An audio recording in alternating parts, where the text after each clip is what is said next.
Un enemigo es alguien cuya historia no has escuchado. Esta historia quizá no la conozcáis.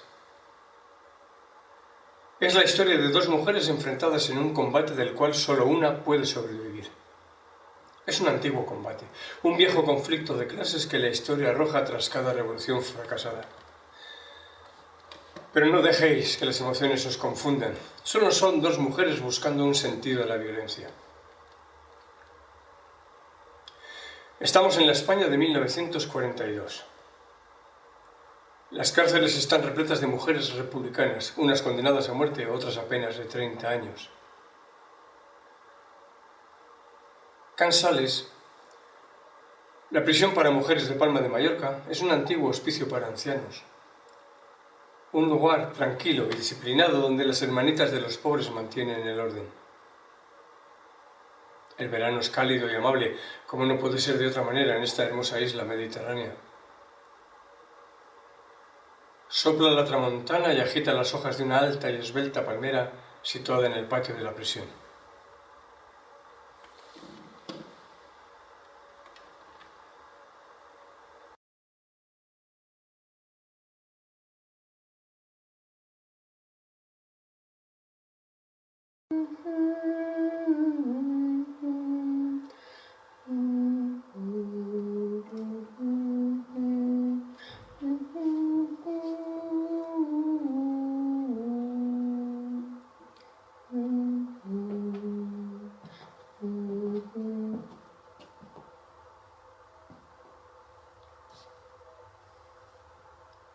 ¿No la imaginaba así? Así de delgada, estropeada, envejecida. No quería ofenderla. Le aseguro que un comentario sobre mi marchita belleza no me ofende. Sigue usted siendo una mujer bella. Muchas gracias. Nunca hubiera imaginado un halago de una carcelera. No trabajo en la cárcel. Soy miembro de Acción Católica. Vengo de apostolado. Ya. Ayudarle a encontrar la fe perdida. ¿Y usted cree que en este cuchitril yo la voy a encontrar? ¿Cuántas santas no han encontrado la revelación en lugares más pequeños? Probablemente, pero yo no soy una santa. En el hospital de Madrid la llamaban la monja laica. En el Madrid asediado se decían muchas tonterías para tranquilizarse mientras caían las bombas. Usted demostró una enorme capacidad organizativa en el Socorro Rojo. Fue su responsable en Madrid, Málaga, Aragón, Extremadura. Incluso estuvo en la delegación de París. Y por ese motivo me condenaron a muerte y luego a 30 años de cárcel. Se le condenó por ser miembro dirigente del Partido Comunista. Qué poco se puede dirigir entre estos muros. Usted manda mucho y lo sabe. Sigue siendo un ejemplo para muchas presas, toda una leyenda. En la cárcel de Ventas la veneran como una santa. Usted sabe que no estoy bautizada, no soy católica y mucho menos creyente. Yo diría que creyente sí lo es. ¿Qué pretende? Creyente en el amor, en la honradez, en la caridad. En un mundo más justo. Nos unen muchas cosas. Probablemente. Usted también toca el piano. Lo tocaba. Brahms, Mendelssohn, Chopin. Mis dedos hoy no harían ni una simple escala. Hay cosas que no se olvidan. Practicando. Sí, hay cosas que no se olvidan. Usted es una mujer muy querida y apreciada por muchas personas que no comparten sus mismas ideas. Le sorprendería lo admirada que es. Hay gente buena en todas partes. La guerra saca lo mejor y lo peor de cada uno. ¿Su familia siempre ha sido muy respetada? ¿Incluso por sus enemigos? Los enemigos de mi familia nos tienen, a unos exiliados y a otros condenados. Su hermana está libre. Sí. Aida está libre, afortunadamente. Mire, yo le respeto y admiro su trabajo en los hospitales.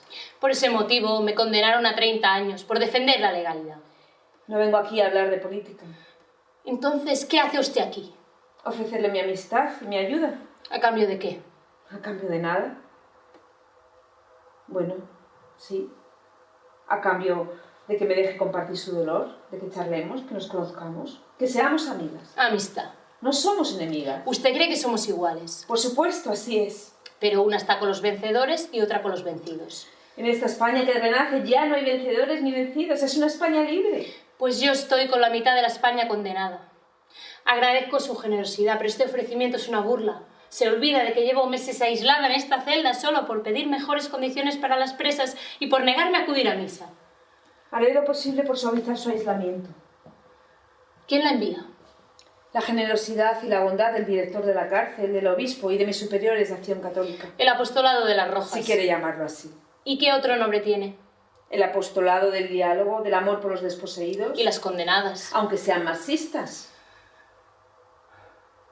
Pues si quiere dialogar, a lo que accederé, tenemos que empezar pactando la mejora de las condiciones de las presas más ancianas, que las pobres se mueren de frío. Luego la alimentación de los niños más pequeños, cuyas madres se desesperan por la desnutrición. Y la mejora de las condiciones higiénicas de este sitio, que son un insulto para cualquier médico sanitario. Calma, Matilde. Todo a su tiempo. Seguro que nos entenderemos. Le importa que nos tuteemos. Me llamo Bárbara Pons. Matilde Landa. Nos entenderemos. Verás que nos entenderemos.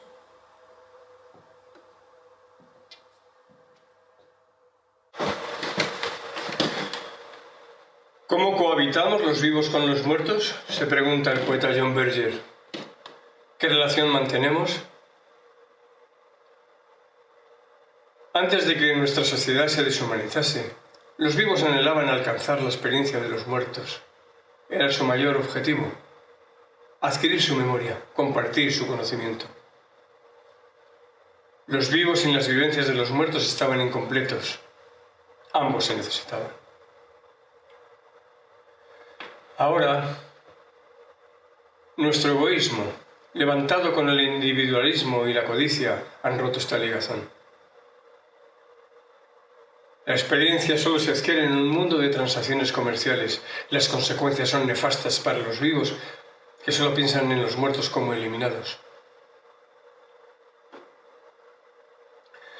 Quizá la memoria de los muertos sea una especie de imaginación en la infinitud, tan poderosa, que a veces es capaz de romper los muros del olvido, en el sueño, en el silencio, en lugares como este, el teatro.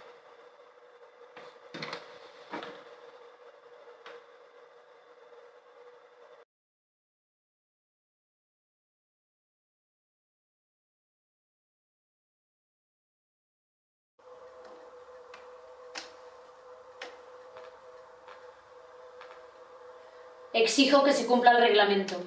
Eso es lo que piden las hermanas. Acudir a misa no está en el reglamento. Pero formar disciplinadamente sí. Eso es manipular el reglamento para conducirnos obligatoriamente a misa. Ir a misa no os hace ningún mal. El obispo lo desea para vuestra redención. El obispo no tiene ninguna autoridad en una prisión civil. Matilde, estás en la Nueva España.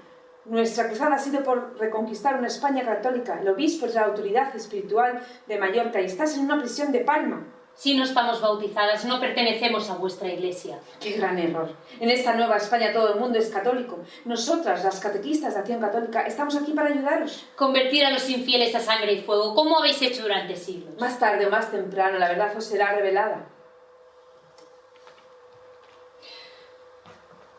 Una vez de niña, cuando vi a las otras niñas tan guapas vestidas de comunión, sentí envidia.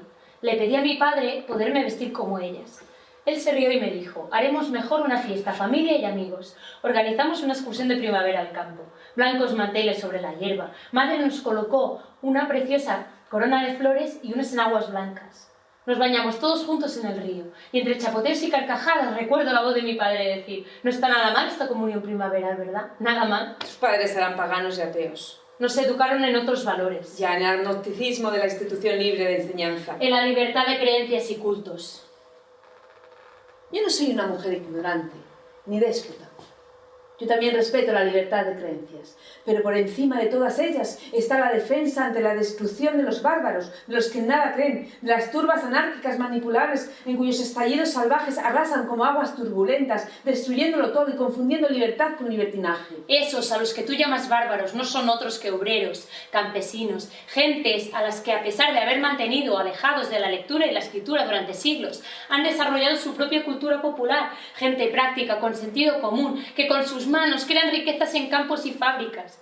¿Por qué los despreciáis tanto que desconfiáis de su buen juicio y libertad de criterio? ¿Pero qué libertad pueden tener aquellos que solo oyen hablar de destruir la propiedad privada, de quemar iglesias, asesinar a curas? ¿A cuántas de nosotras conoces que quieran hacer eso? A muchas de las que están aquí.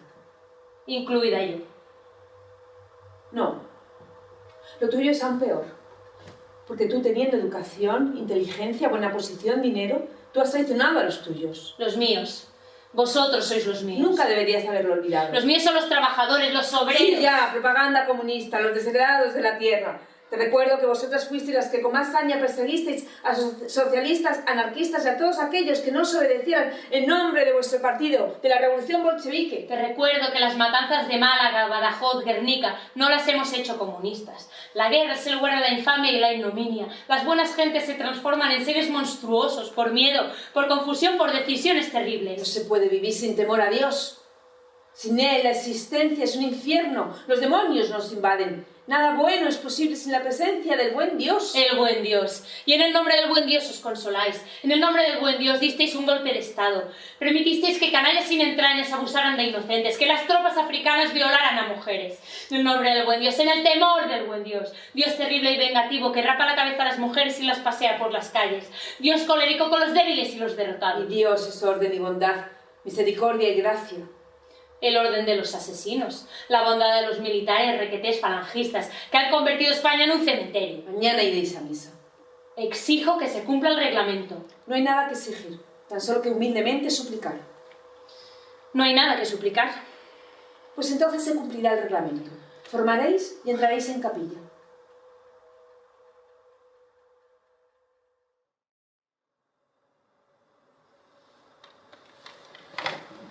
Situémonos. Europa, junio de 1941.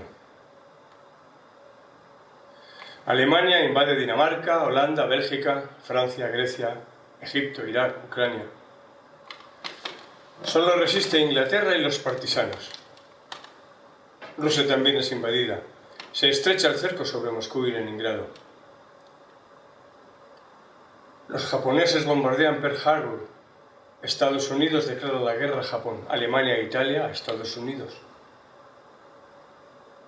Un año sangriento y convulso. La guerra se hace en nombre del Santo Imperio, la Santa Patria, la nación.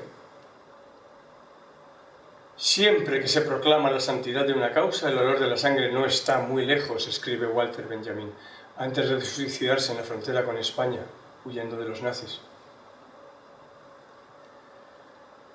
Las consignas de la Nueva España son pan, trabajo y libertad. Pero el hambre no entiende de consignas y se extiende veloz por toda la península y las islas. En la ciudad de Palma de Mallorca, muchas familias solo se alimentan de naranjas y de comida para animales. Esos hechos nunca se negaron. Incluso los denunciamos desde la Jefatura Provincial de Baleares. Era un escándalo exhibir productos de lujo en los escaparates o hablar de brillantes cosechas cuando había gente que se moría de hambre.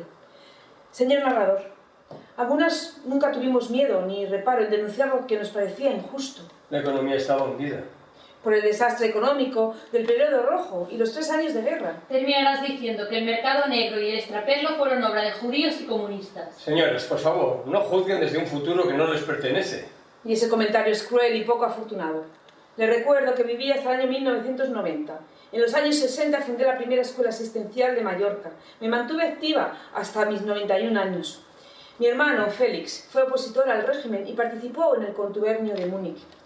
Su hijo, mi sobrino Félix Pons, fue ministro socialista y presidente del Congreso de los Diputados con Felipe González. ¿Debemos continuar con el siguiente asalto? Y no me gusta que este autor llame asaltos a las escenas. ¿Qué ha pretendido este señor escribir? ¿Un combate de boxeo? Es una licencia poética. Es una estupidez. Disculpe, antes de continuar, ¿qué fue de mi hija Carmen? Nos salimos del texto, eso no está en el libreto. Por favor, ¿qué fue de ella? Yo solo soy un actor, poco sé. Leí que estuvo en México hasta el año 45, cuidada por los hermanos de usted. Después se trasladó, después de la guerra, a Inglaterra para vivir con su padre. ¿Y se casó? ¿Fue feliz? Viajó a Praga, estudió a estudiar biología. Se afilió al partido y se casó con Ramiro López. Tuvo 3 hijos. ¿Y qué es de ellos? Matilde, por favor, el espectáculo debe continuar. Sí, disculpe. Eso es el futuro, lo que ha de ocurrir. Es mi curiosidad, mi obcecada curiosidad, la inquietud de la que siempre hablaba mi padre. Continuemos. Gracias. Continuemos.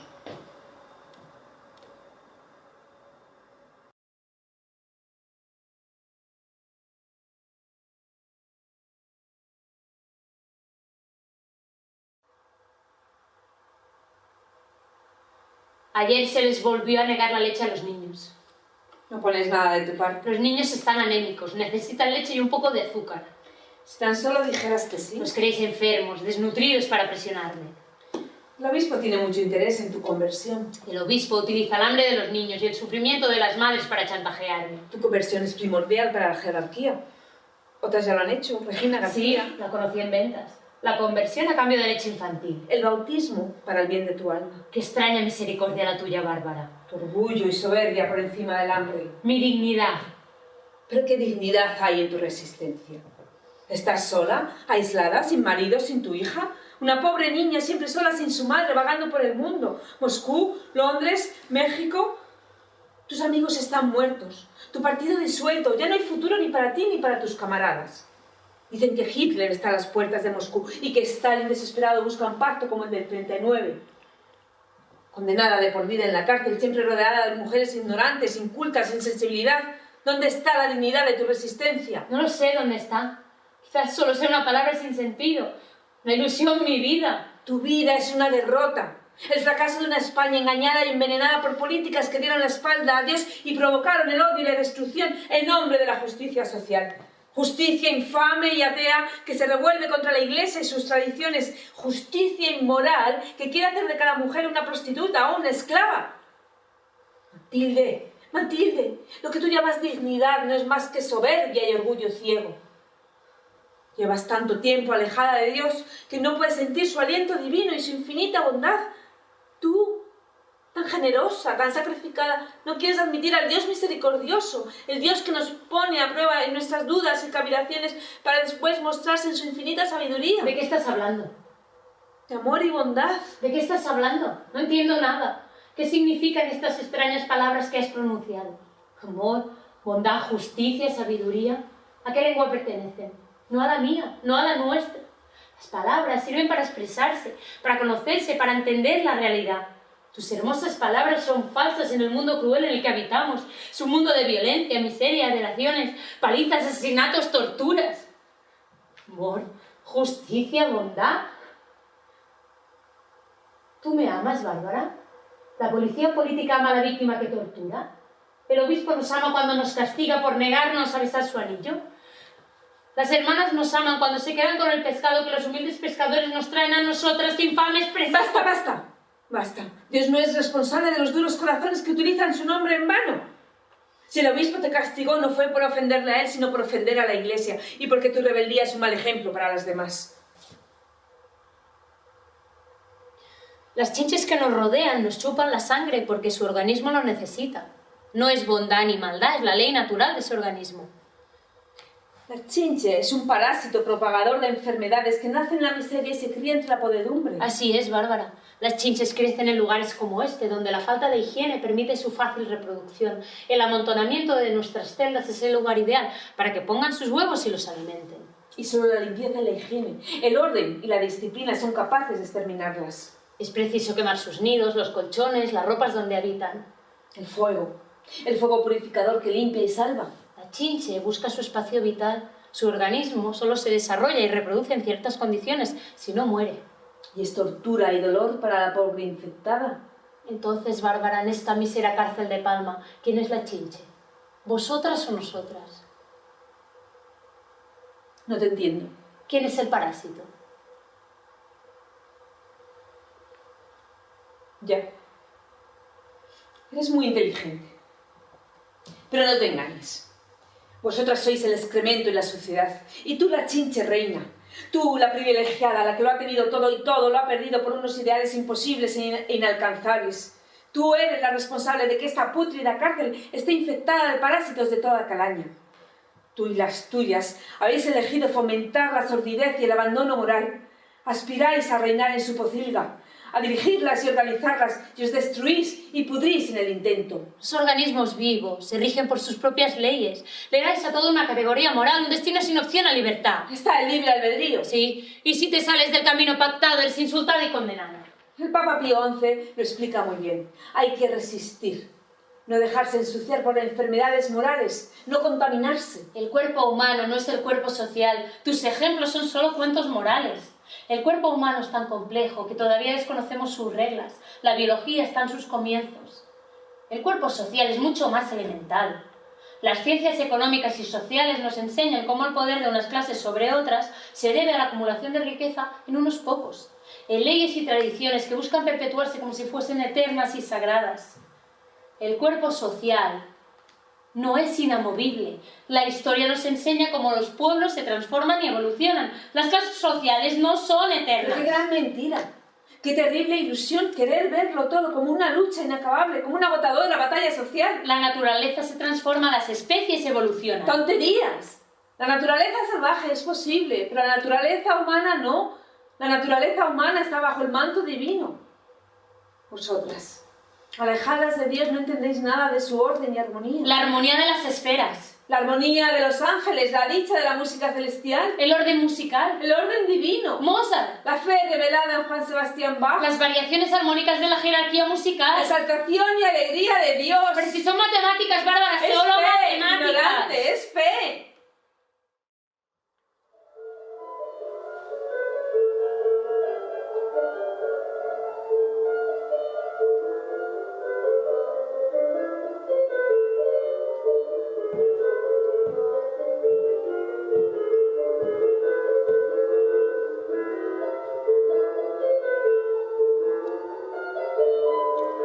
Este concierto ha sido organizado por las Mujeres de Acción Católica.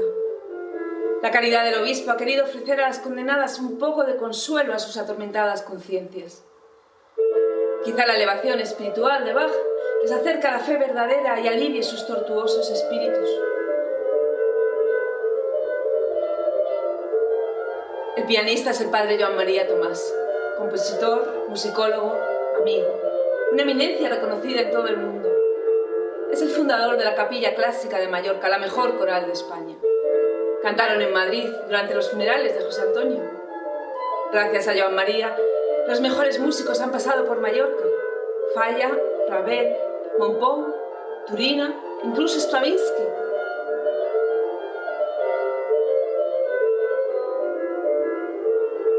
Cuando escucho la suite inglesa me siento realmente iluminada, tocada por el Espíritu Santo. Mi cuerpo se limpia, se eleva sobre el fango de este mundo podrido. Su melodía me aleja de impurezas, me protege de fantasías estériles. Notas sin mácula que purifican la descomposición, protegen contra la mugre, mujeres sin redención, podedumbre.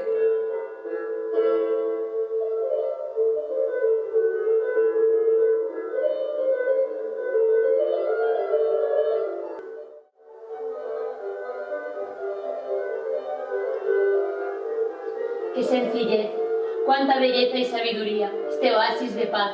Me llega tan hondo, me recuerda tantas cosas. Mi hija, mis hermanos, mis queridos compañeros aficionados a la música que desgraciadamente ya no la van a poder escuchar más. Cuánta alegría y cuánta pena.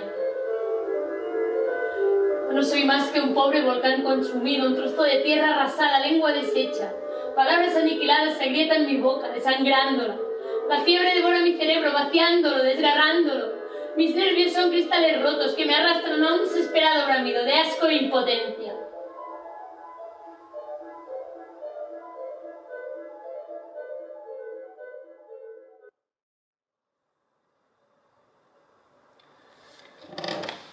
Démosles una tregua. Dejemos que se serenen. Mientras les ayudaré a conocer algo más de su historia. Matilde Landa nace en Badajoz en 1904.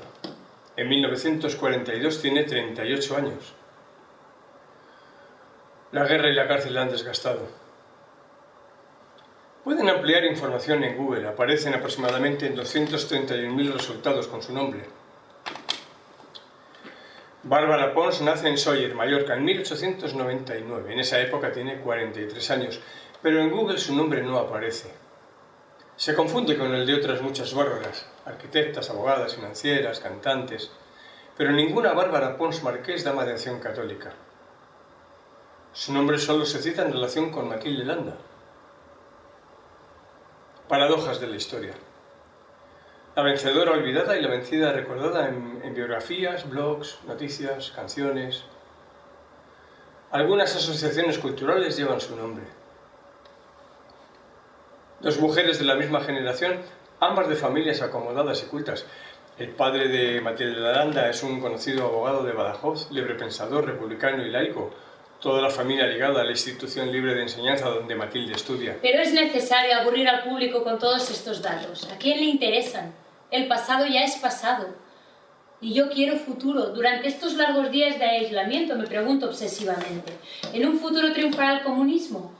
Bárbara dijo que un sobrino suyo fue ministro socialista y presidente de las Cortes. La acción transcurre en 1942. Nosotras, las que ya no estamos, continuamente recomenzamos volviendo al mismo lugar, una y otra vez, construyendo en el infinito.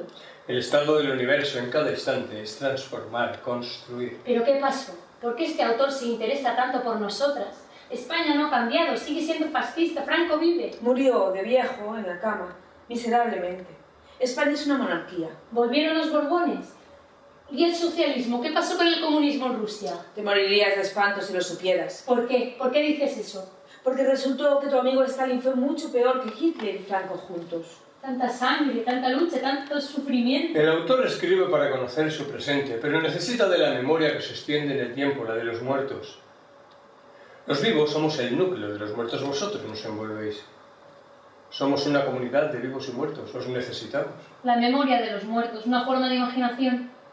La memoria de los muertos está en Dios. Debemos continuar con el siguiente asalto. Odio esa palabra. Estáis en un combate. Disculpe, ¿qué fue de Tina Modotti, mi gran amiga Tina? Murió. Todos han muerto, Matilde.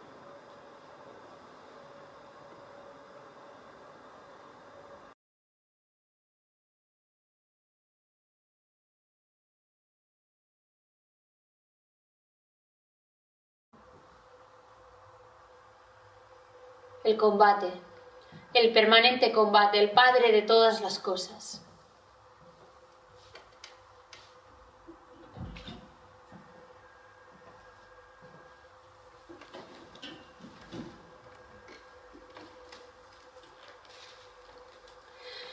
Yo he venido a traer el fuego sobre la tierra. ¿Y cuánto desearíais que estuviese ardiendo? Tengo que recibir un bautismo, y cuánta angustia siento hasta que se cumpla plenamente. El Evangelio de San Lucas. ¿Estás preparada?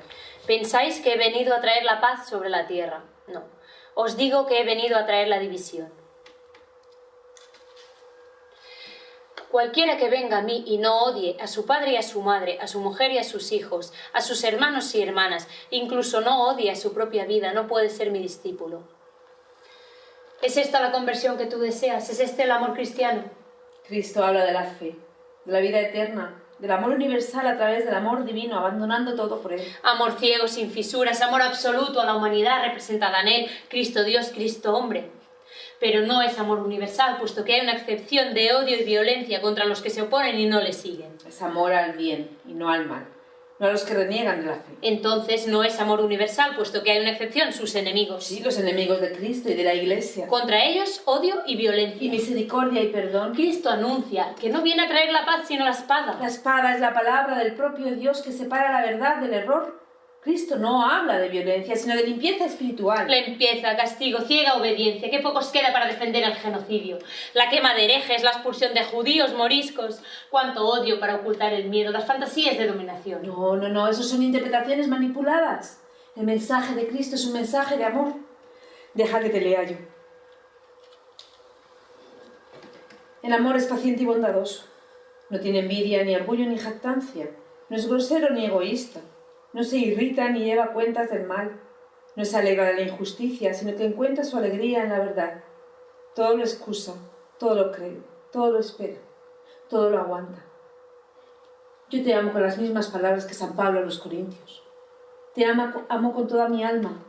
Estaría dispuesta a cualquier sacrificio si eso ayudase a curar las heridas de tu corazón. Tú necesitas de mi resistencia, de mi rebeldía, de mi aniquilamiento para disfrazar tu santidad.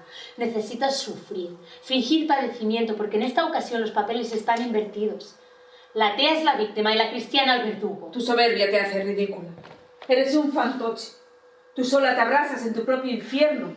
Ya no eres nada. Solo eres una pobre mujer destruida presumiendo de entereza entre las infelices de esta prisión.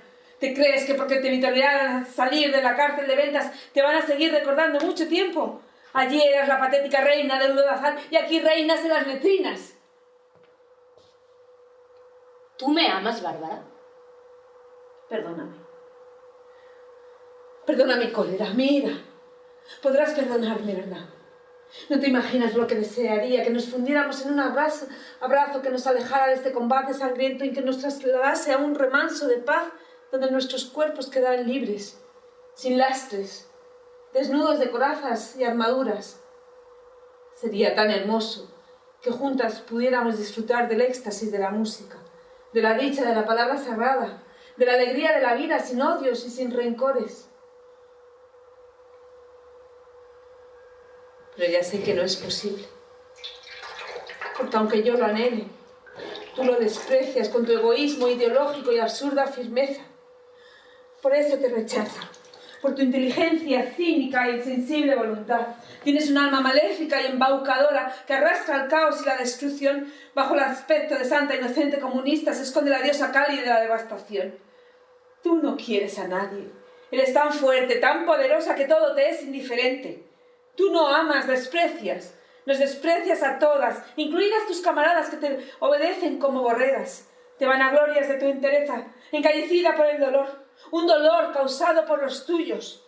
Tu trabajo en el Socorro Rojo y en los hospitales te ha creado una costra de escepticismo y desapego a los demás. Tú solo te quieres y te respetas a ti misma. Soportas mi presencia porque alivia la soledad de tu aislamiento, pero bien sé que me ignoras, que me desprecias, que no me tienes ninguna consideración. Anhelo que dejes de mirarme desde tu altivez de diosa y me dediques una ligera sonrisa. Yo te juro en nombre de Dios, que te admiro. Os admiro a todas vosotras por vuestra disciplina, por vuestra fortaleza. Si fuerais católicas seríais perfectas. Pero no lo somos. Solo somos mujeres derrotadas a las que se condena y se tortura. Pero a ti no. Tú estás destinada para servir de ejemplo para las demás. La comunidad cristiana, la vida eterna te espera, ya no hay marcha atrás. Tu conversión será la muerte simbólica del comunismo y de la inútil resistencia.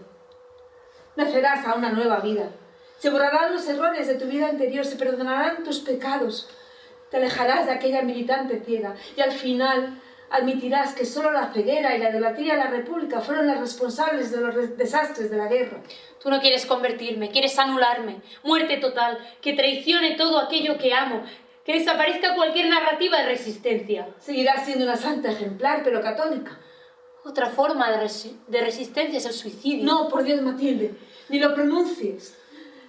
Es blasfemia, un insulto al Creador.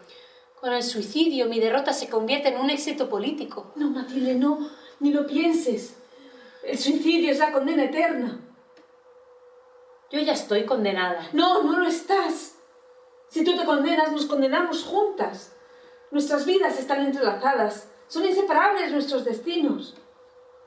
Tú estás en la pesadilla que me persigue todas las noches. Sueño que nuestras suertes están cambiadas, que la República ha ganado la guerra y que estoy encarcelada en una de vuestras checas. Es una fantasía horrible.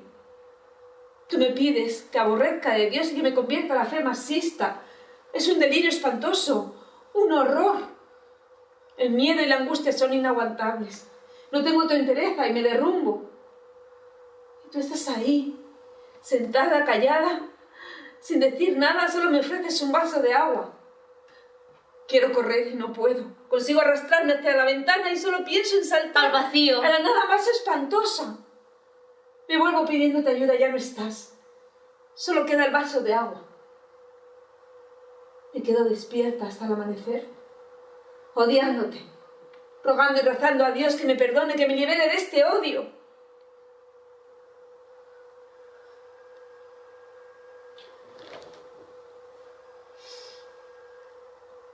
En otra época quizá podíamos haber sido amigas, podíamos haber hablado sin pasiones, sin rencores, como lo hago con el bueno de Miquel Ferrán.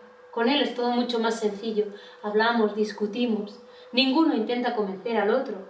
Nos respetamos y aceptamos nuestras diferencias. Él me contó que te había dedicado su último libro de poemas y que se lo agradeciste con una carta escrita en mallorquín. Tengo una buena maestra en la cárcel. El padre Manuel García Morente también hizo mucho por salvar tu vida. Mi familia y yo se lo vamos a agradecer toda la vida. Es muy buen amigo de la familia y una persona muy activa en la institución libre de enseñanza, como otros que optaron por la España de Franco. Sacerdote. Quizá espera un gesto de tu parte. No, Bárbara, él no espera nada. Su generosidad y apoyo son porque me acepta tal como soy. Me conoce desde niña. A él no necesito engañarlo. Tú no amas, Bárbara. Solo eres una mujer asustada, incluso más asustada y aterrorizada que yo. Nunca cederás, ¿verdad? Estoy cansada, muy cansada. Sería tan fácil. Estamos tan cerca la una de la otra. No, no lo estamos, no te engañes. No es la conciencia la que determina la vida, es la vida la que determina la conciencia.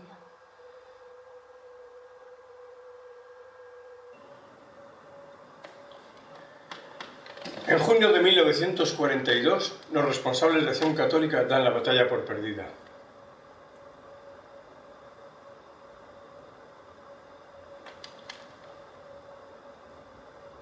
El director de la prisión pide que sea trasladada junto con otras 4 presas a la cárcel de Santa Cruz de Tenerife. Se la considera altamente peligrosa e incorregible. Se la acusa de ser la responsable de la célula comunista de la prisión.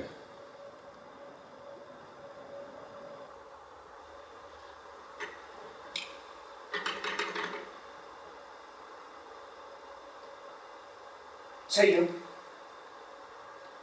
Es una mujer imposible, insensible al dolor. Tiene su alma acorazada. Duda. Más bien finge dudar, juega conmigo. Me hace creer que va a ceder, que su espíritu se resquebraja, pero no es más que una treta, un engaño para ganar tiempo y conseguir más ventajas para sus camaradas. Es una negociadora hábil, escurridiza, tramposa, que confunde con su aparente fragilidad y su falsa bondad. Es muy astuta e inteligente. Posee un extraño poder de atracción. Fría y rígida como el acero. Poco podemos esperar.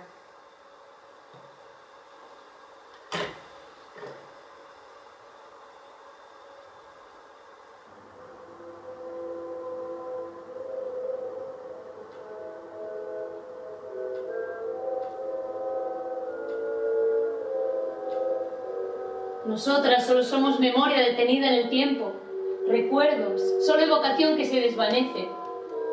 No puedo, no quiero dejar de preguntar, de dudar, el futuro me atormenta, me da miedo. ¿Qué pasó? Quiero conocer, exijo conocer, se me agota la imaginación. ¿Por qué se me niega el derecho a conocer? ¿Por qué no puedo preguntar? ¿Quién me lo impide? ¿El director? ¿El autor? ¿Usted? ¿Por qué se me niega el derecho a conocer? Son las reglas de la poesía dramática, del teatro. La acción transcurre entre 1941 y 1942. Los protagonistas, lógicamente, solo hablan de sus vivencias.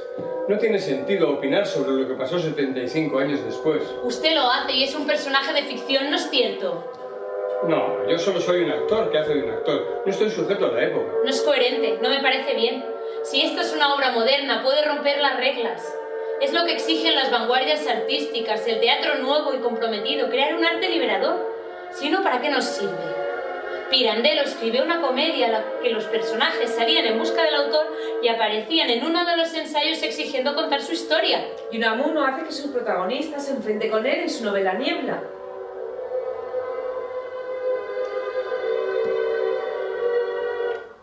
¿A dónde quieren ustedes llegar? Muchos se sacrificaron por conseguir un mundo más justo. En España hemos fracasado. Solo queda resistir, no desaparecer. Pero la historia continúa. Es justo querer conocer qué pasó con nuestra memoria, cómo sobrevivió Europa a los escombros de la destrucción. Hay esperanza. Eso no está en los planteamientos de la obra. Yo no soy el autor. Pero hablan su nombre, le representan. Déjale, Matilde. Solo es un actor. No tiene ninguna responsabilidad. Yo no puedo ayudarla, no está en mi mano, no depende de mí. Debemos continuar con el siguiente asalto. Exijo conocer qué pasó con el comunismo en el siglo XXI. España tiene un gobierno socialista. ¿Qué clase de gobierno es? ¿Se vive mejor? ¿Tomaron los campesinos las tierras y los obreros las fábricas? Porque si España es socialista, entonces nuestro sacrificio valió la pena. Porque España es socialista, ¿no? Lo dijiste tú, Bárbara. Hasta donde yo recuerdo, sí. Pero España también es católica. Nunca dejó de serlo. Felipe González favoreció los acuerdos con la Santa Sede y firmó el concordato. Entonces es un gobierno socialdemócrata, pero no entiendo. Esa parte no está escrita, el director no lo ha preparado y yo ya les he dicho que solamente soy un actor. Eres un artista, sé libre, crea, improvisa, háblanos de Europa, de España. ¿Cómo terminó la Guerra Mundial? ¿Fue derrotado el fascismo? ¿Triunfaron las democracias? Sí, vencieron. Pero son muchas preguntas, demasiadas, Matilde. Sus ideas y el sacrificio de su generación merecieron la pena, pero no todo fue tan fácil. El capitalismo se hizo aún más fuerte. Los intentos revolucionarios de los partisanos y de la izquierda de Grecia y de Italia fracasaron. Fueron disueltos por las potencias vencedoras. La izquierda solo triunfó en los países ocupados por la Unión Soviética. El mundo se repartió en Yalta, quedando dividido en dos grandes bloques. Uno de inspiración comunista, encabezado por la Unión Soviética, y el otro capitalista, dirigido por los Estados Unidos, que se convirtió en una gran potencia mundial. Invirtió muchos millones de dólares en la reconstrucción de la Europa destruida, en la reconstrucción económica de la Europa destruida. El capitalismo pactó con los gobiernos socialdemócratas y los sindicatos creando el estado del bienestar. El muro de Berlín se transformó en la división de dos visiones del mundo. Y en los países comunistas se suprimieron las libertades, persiguiendo a la Iglesia. El comunismo suprimió las libertades. No sé de qué te extrañas. Ya lo hizo Stalin en los juicios de Moscú, matando y enviando a Siberia a todos sus camaradas. Vosotros os callabais, asesinando a aquellos que se atrevían a denunciar, como ese Andreu Nin. También os tragasteis el pacto de Hitler con Stalin. Eso fue una estrategia para ganar la guerra. Pamplinas. Os callabais porque temíais perder el apoyo de Rusia. Mirabais para otro lado mientras que ejecutaban a vuestros héroes, Bukharin, Trotsky. Pero la verdadera víctima, la gran perseguida, fue la Iglesia. La economía stalinista fue torpe y poco estimulante, manteniendo, después de terminada, una obsesiva economía de guerra. El férreo control centralista fracasó ante la habilidad y la energía creativa del consumismo capitalista. Hubo revueltas obreras, estudiantiles en Praga, en Berlín, en Budapest, pidiendo un socialismo más democrático, más participativo, pero fueron aplastadas por los tanques soviéticos. La revolución traicionada. Finalmente, la economía del bloque soviético colapsó. En 1989, el muro de Berlín cayó. La gente, los ciudadanos huían de las dictaduras comunistas. Pero esos no eran los planteamientos de Lenin. La dictadura del proletariado está para defender las libertades de obreros y campesinos frente a la contrarrevolución burguesa del imperialismo. Propaganda, propaganda y más que propaganda. El comunismo solo trajo atraso y hambre. Cómo se engañaron a todos. El triunfo del capitalismo se extendió por todo el planeta. La Unión Soviética se desmembró. Los crímenes estalinistas y del KGB se hicieron públicos. Los partidos comunistas quedaron desprestigiados. Solo algunos gobiernos comunistas sobrevivieron, transformándose en una grotesca parodia. Corea, Cuba y China, que evolucionó hacia un capitalismo de Estado. ¿Capitalismo de Estado? Sí. Simple especulación económica capitalista planificada por un gobierno de partido único, sin derechos civiles, sin derechos sindicales. Pero eso son aberraciones. Las libertades democráticas son indispensables para el desarrollo social. En todos los países del este de Europa hubo revoluciones que acabaron con las dictaduras comunistas, implantándose una economía capitalista. Los nuevos ideólogos proclamaron el fin de la historia. Triunfó la economía de mercado, la globalización. Al capitalismo ya no se le oponía ningún sistema alternativo, pero eso no impidió las crisis de los ciclos económicos y el estallido de las burbujas, tal y como nos adelantó Carlos Marx. El crack de 1929 se repitió con mayor o menor virulencia en 2008. En España, tras décadas de prosperidad, estallaron varias burbujas. La construcción, la banca, la deuda pública. La pobreza y los recortes de los derechos sociales regresaron al país y a otros muchos de Europa. Las instituciones de la Unión Europea se doblegaron al poder financiero, sobre todo al alemán. Al poder financiero alemán, que controlaba la mayor deuda pública española. Bueno, el pueblo alemán siempre ha sido gente muy trabajadora y disciplinada, un ejemplo de buena organización. En Mallorca, en verano, se llena de turistas alemanes que vienen a disfrutar de sus playas. Y, por cierto, se volvió a celebrar el Festival de Chopin, cumpliéndose así el sueño de Joan María Tomàs. Los mejores pianistas vienen a Mallorca. Barenboim, Radu Lupu, María ¿Y los jóvenes, los intelectuales, no se rebelaron? Sí, nuevas generaciones han ocupado las calles. Otra democracia es posible. No somos mercancías en algunas de sus consignas. Nuevas formas de organización y participación ciudadana en defensa de lo público han surgido. Se ha perdido el miedo. Se exigen reformas en profundidad y, sobre todo, una nueva forma de hacer política. Entonces no ha cambiado nada. Sí, han cambiado muchas cosas. Las costumbres, la tecnología, el feminismo, la libertad sexual, la ecología. Pero no se ha solucionado el principal problema. ¿Qué hacer con el excedente económico?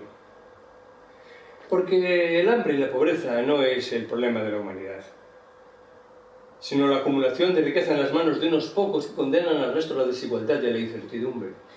A ver, yo te voy a dar más datos que curiosamente este señor se ha olvidado, porque nada ha dicho de la participación fundamental de la Iglesia en las rebeliones contra el comunismo, que fueron obreros polacos en huelga, enarbolando la imagen de la Virgen en los astilleros los que se enfrentaron contra las tropas militares.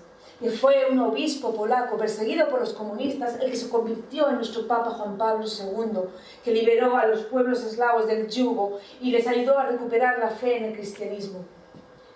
Gracias al Papa Wojtyła, el mundo volvió a la fe y a la esperanza en Cristo. Europa, a sus raíces cristianas, se volvió a preparar el camino para recibir la llegada del reino del Espíritu Santo, la llegada de la vida eterna con la resurrección de la carne. Una vida eterna en la que todos seremos iguales, sin conflictos ni rencores, en perpetua armonía, dando gracias a Dios, nuestro Dios creador.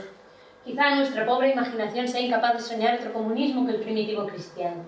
Quizá, Bárbara, tu resurrección de la carne sea para mí la revolución socialista, tu vida eterna mi emancipación social tras superar las contradicciones de la dictadura del proletariado, un comunismo en igualdad, sin clases sociales, en justicia y armonía. ¿Qué aberraciones dices? ¿Cómo puedes comparar el comunismo con la vida eterna? ¿Dónde dejas a Dios creador? Quizá tu Dios creador sea para mí la fuerza creativa del partido. Mi Dios es divino y tu partido humano. Dios creó al hombre y tu partido es el excremento del hombre. El partido es la energía creativa de hombres y mujeres emancipados, sacrificándose por la liberación de la humanidad. Los militantes desapareceremos, pero el partido permanecerá. ¿Comparas a Dios con Marx, con Lenin, con Stalin? ¿Y tú te llamas atea? Eres tan crédula e ingenua como la monja más ignorante.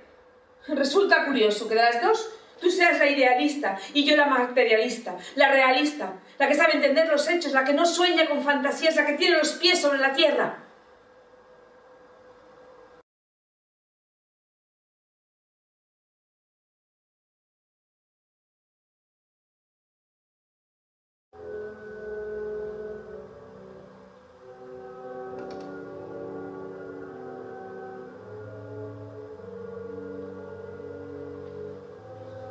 Es una orquesta pequeña. Ensayan para un concierto en el teatro principal. Suena muy bien.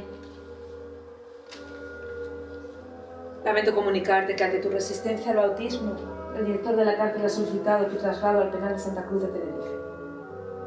Por rebeldía incorregible.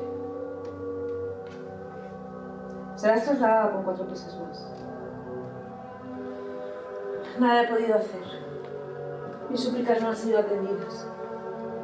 Tu destino está en manos de Dios. Si cedieras, aunque solo fuera por los niños de las presas. ¿Soy yo la responsable de que les neguéis la leche? Mucho puedes hacer por ellos.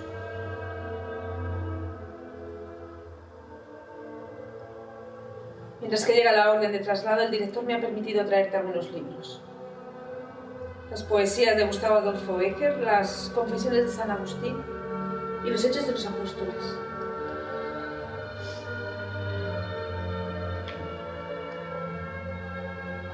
Antes de despedirme, me gustaría leerte un hermoso pasaje de San Pablo a los Corintios. Te resultará gratificante. Aunque hablara la lengua de los hombres y de los ángeles, si no tengo amor, soy como la campana que suena o el címbalo que retiñe. Y aunque tuviera el don de hablar en nombre de Dios y conociera todos los misterios y toda la ciencia, y aunque mi fe fuese tan grande como para mover montañas, si no tengo amor, nada soy. Y aunque repartiera todos mis bienes a los pobres y entregara mi cuerpo a las llamas, si no tengo amor, de nada sirve. Tú no amas, Bárbara. Lo que tú llamas amor a Dios es en realidad amor al capital. Te es inconcebible separar lo uno de lo otro porque en tu clase Dios es el capital. Dios es lo único, y lo único que tenéis en vuestra clase es posesión y acumulación, mercancía, dinero, oro. No tenéis Dios, tenéis oro. La guerra no la hicisteis por Dios ni por la patria, la hicisteis por la defensa de vuestros privilegios. El único sincero de todos vosotros es Juan Marc. Es un filántropo. Gracias a él tenemos varios hospitales. Es un contrabandista que se ha hecho millonario engañando a unos y a otros. En realidad es sincero cuando dice: si robas una barra de pan eres un ladrón, si robas 1 millón un estafador, pero si robas miles de millones es un magnate, al que todo el mundo teme pero acude. Juan es un bromista. Le gusta provocar a gacetilleros y papanatas. Es un banquero. Él nunca ocultó su rechazo a la República. Es un patriota. La patria para vosotros no es un sentimiento, sino una forma de posesión. La patria son los terrenos que poseéis y administráis a vuestro antojo. Para eso habéis creado un Dios privado, un Dios protector, no un Dios Cristo de los pobres, un Dios Papa que calla ante el asesinato de judíos y obreros, un Dios Vaticano que transmuta la esperanza en oro bajo la cúpula de San Pedro, un San Pedro que ya no es un humilde pescador, sino un fiel defensor del capitalismo. No hablemos de Dios amor, sino oro, y entonces estaremos hablando con sinceridad. Me repugna oírte hablar así. De bajar lo sublime a algo tan rastrero solo puede ser producto de una mente enferma. Estás mal, querida, muy mal. Tus palabras no me hieren, pero me asustan. Me preocupa que tú, tan sensata, tan equilibrada, llegas a tener pensamientos tan obscenos y odiosos. Eso solo puede ser porque estás enferma, muy enferma. Un desequilibrio mental inoculado por un veneno moral que te han transmitido durante años. No comprendo lo que insinúas cuando hablas de capital y de mercancías. Yo no soy contable. Sé lo que es el dinero y el bienestar, igual que tú. Ambas hemos gozado de sus privilegios. Pero insultar a Dios por poseer ese don es propio de fracasados, no personas cultas e inteligentes. El mal se nutre de rencorosos e inútiles. Las privaciones causan desequilibrios mentales. Lo que tú llamas bondad o maldad se estudia científicamente en medicina, sociología, economía. Habéis transformado la metafísica en una teología del bien y el mal. Orden, belleza, buen gusto. Son cualidades para burgueses y aristócratas bien alimentados. Desorden, fealdad, mal gusto. Son para desheredados y revolucionarios. Nosotras las condenadas somos el mal que hay que extirpar. Como habéis hecho durante siglos, quemando y torturando a mujeres a las que llamabais brujas y herejes. ¡Cuánta inteligencia e inocencia destruida! No, el mal no existe. Es una invención vuestra, de la Iglesia, para marcar a los espíritus libres con la señal del diablo. Pero qué penosa visión del mundo. Todo reducido a un combate feroz, a una lucha inacabable de clases, ricos contra pobres, así de fácil. La existencia como una batalla permanente entre los dueños de las riquezas y los que vosotros llamáis desposeídos, pero qué simple. Si eso fuera así, el mundo se habría destruido ya hace muchos años, ambas partes se habrían devorado. ¿O es que te olvidas que los unos y los otros no pueden existir? Así como no puede existir civilización alguna sin propiedad privada. ¿Te imaginas?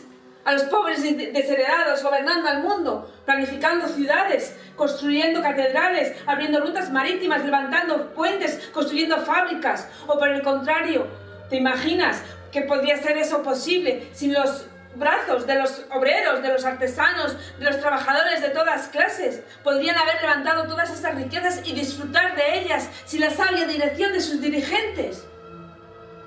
No, Matilde, no. No es la batalla, sino el abrazo fraternal lo que genera la prosperidad. ¿Un abrazo fraternal, dices?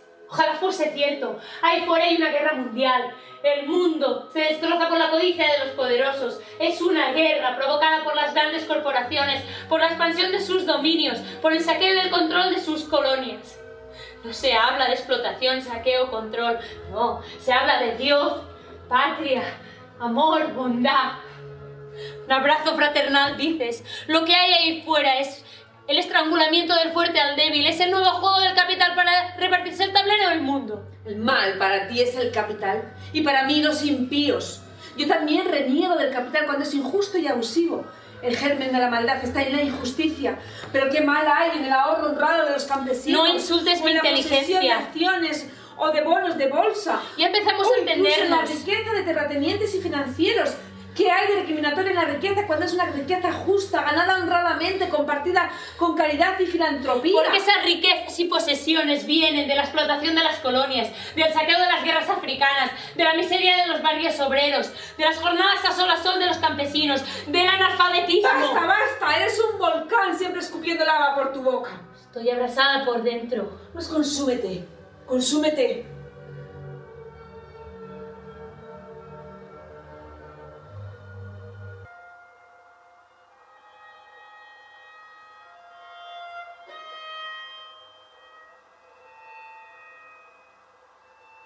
Somos humanistas y ejercemos una severidad inhumana sobre nosotras mismas. Somos ingenuas, pero buscamos la fe en las leyes inquebrantables de la historia. Rechazamos a los mesías, pero seguimos ciegamente a nuestros secretarios generales. Exigimos la verdad, pero callamos por el partido. El partido nos ilumina y nos oscurece. ¿Pueden la infamia y la traición ayudarnos a ganar esta guerra? Conocer el futuro es conocer el vértigo. Las dudas me abrasan. Y luego el torrente de la historia me arrastra al abismo. Silencio de los corderos. El silencio es un crimen. El silencio de los corderos no nos eximirá de nuestras responsabilidades. Maldita Casandra y sus pitonisas. Maldito tú, actor, que cediste a mis ruegos. Conocer el futuro y nada poder hacer para evitar su horror. ¿Qué soy yo? Pobre, alucinada, condenada a la impotencia. Conocer el futuro y consumirse ante él. El ángel de la historia me engulle. ¿Pueden ser bienaventurados los mansos? ¿Podrán los pobres de espíritu alcanzar algún día el reino de los cielos? ¿Podrá quedar alguien limpio de corazón después de esta guerra? Mi resistencia al bautismo condena a la desnutrición por falta de leche, por falta de medicinas, por falta de higiene a los hijos de las condenadas. También ese peso de caer sobre mí. Leche para los niños, mejores condiciones de vida para los niños. Renunciar, anular, convertirme, aceptar la derrota, humillación, falsa mentira, propaganda, traición. Cortar de mí ese cáliz. No soy una mártir, no quiero ser una mártir. Ceder, claudicar, anularme. Bienaventurados los humildes, porque ellos recibirán las tierras por heredad. Los nada de hoy, todo han de ser. Bienaventurados los pobres, porque no han de tener ningún Dios.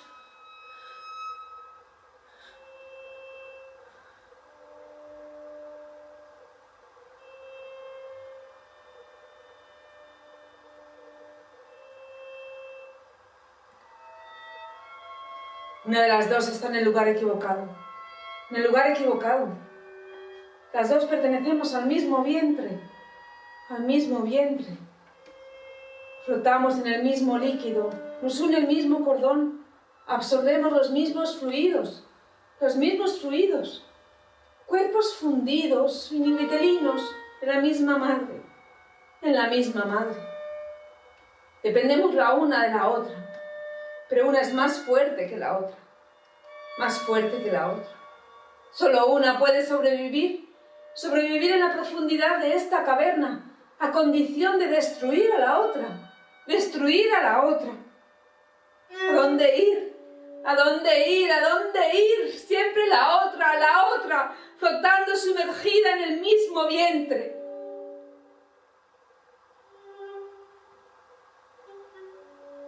Madre amorosa, insaciable, madre generosa, madre alimenticia, no dejes que se escape. Permite que la transfiera todo mi odio, toda mi misericordia, toda mi ternura en la llama de amor viva que es este cuerpo compartido, cuerpo empotrado, tan próximo y tan lejano, que nos rehuye y que se apaga. ¿Qué haces tú ahí fuera? No nos dejes, danos tu aliento, no nos abandones. Comparte el cordón que nos nutre y estrangula, la llama que nos abraza, y no nos dejes caer en el profundo abismo de las abominaciones. Maldita, maldita, maldita, ¿qué haces tú ahí dentro?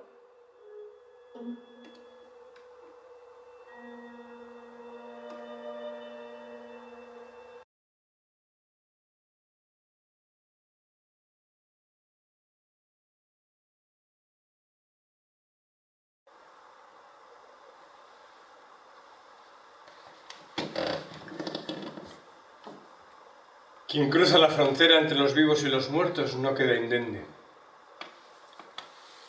Los intercambios son escasos y dolorosos, pero todos soñamos en alcanzarlos. Anhelamos comunicarnos con los seres que hemos amado, que hemos necesitado, incluso con aquellos alejados en el tiempo y en el espacio, pero cuya existencia forman parte de nuestra vida. Los muertos no pueden dejar de proyectar sus vivencias, agrandando nuestra memoria.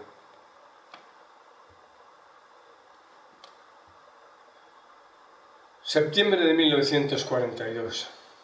Matilde continúa aislada de sus seres queridos, de sus compañeras de prisión. Su matrimonio está roto. Su marido refugiado en Inglaterra. Su única hija y dos de sus hermanos en el exilio mexicano. La mayor parte de sus amigos, huidos, encarcelados o muertos.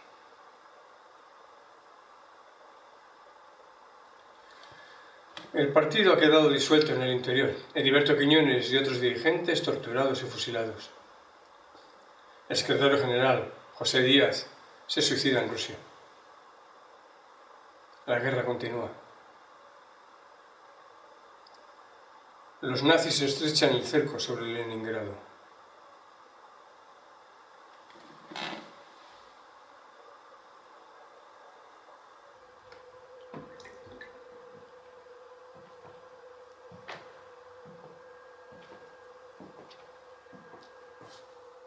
Hemos aumentado la leche a los niños.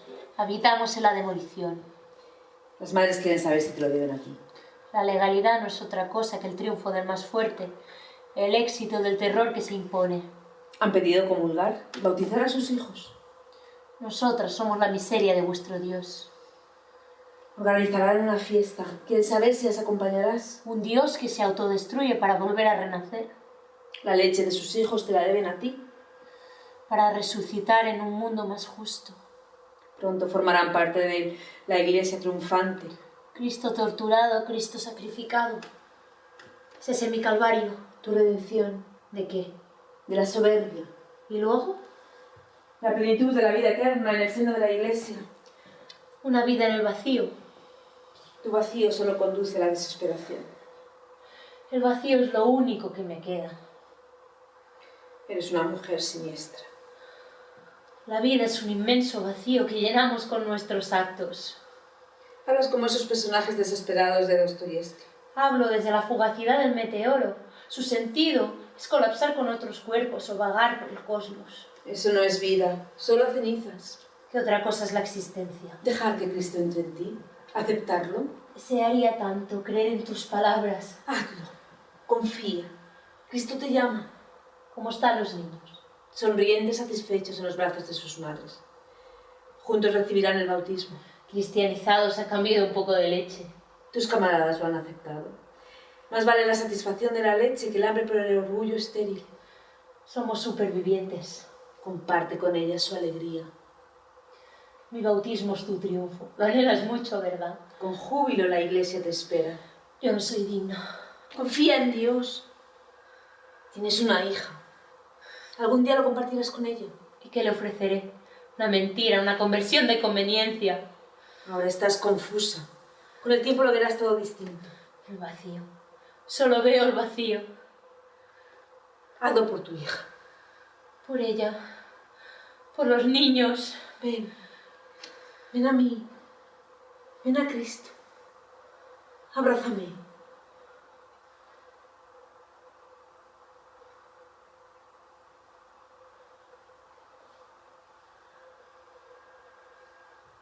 No existe un solo pueblo sin Dios. Cada pueblo tiene su Dios. Los pueblos más poderosos tienen el suyo. Mi misión es convertirte y tú solo deseas destruirte. La gente como tú no tiene cabida en nuestra España. Europa ha dado la espalda al ateísmo y al terror rojo. De vosotras no quedará ni la memoria. El vacío.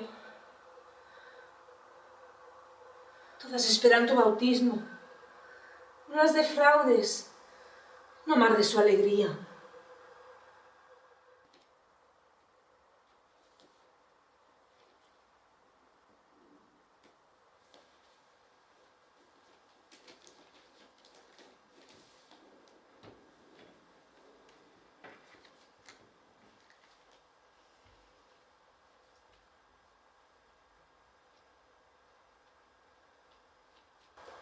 Una revolucionaria no se suicida, tampoco una madre. Una revolucionaria es una mujer que lucha y cree con toda su convicción que el futuro ha de ser libre y alegre por muy oscuro que sea su presente. Una revolucionaria sabe que después de la noche siempre llega el día y que su vida solo son destellos de luz en la explosión de la historia.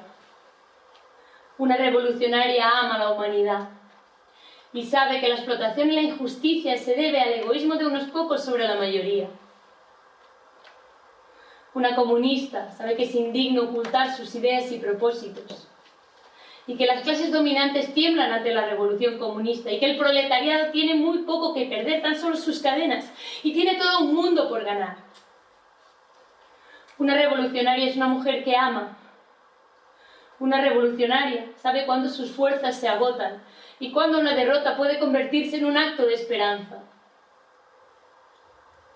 Carmencilla querida, hijita de mi corazón, no sabes cuánto me duele esta despedida, estas palabras en el vacío, estos besos imaginarios. Hija mía, estoy segura de que cuando seas mayor lo entenderás.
Y vi un ángel que bajaba del cielo, llevando en la mano la llave del abismo y una gran cadena.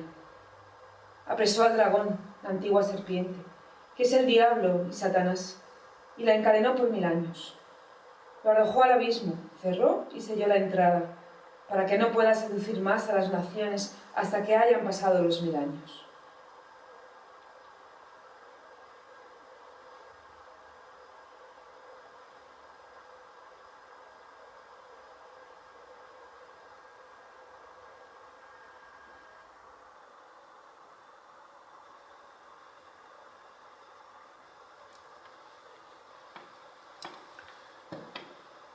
En la tarde del 26 de septiembre de 1942, Matilde pide permiso a una monja para ir a la enfermería a inyectarse una inyección de aceite alcanforado, remedio recurrente para aliviar el resfriado.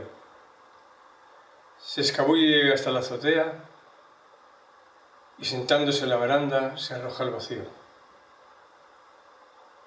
Eran las 6:15 de la tarde.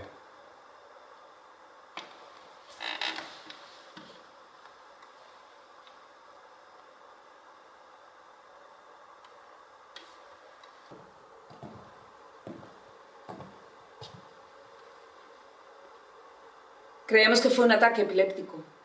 Acudimos enseguida y observamos que vivía aún. Avisé con urgencia al médico. No lo ha abandonado ni un solo momento. Aún dijo algunas palabras. Al cabo de 3/4 de hora falleció. Ha sido bautizada in articulo mortis y enterrada en el cementerio de Palma. El capellán penitenciario celebró una misa en su memoria. Ese día, las autoridades, el gobernador y el obispo de Palma habían organizado una fiesta para celebrar su bautismo y primera comunión.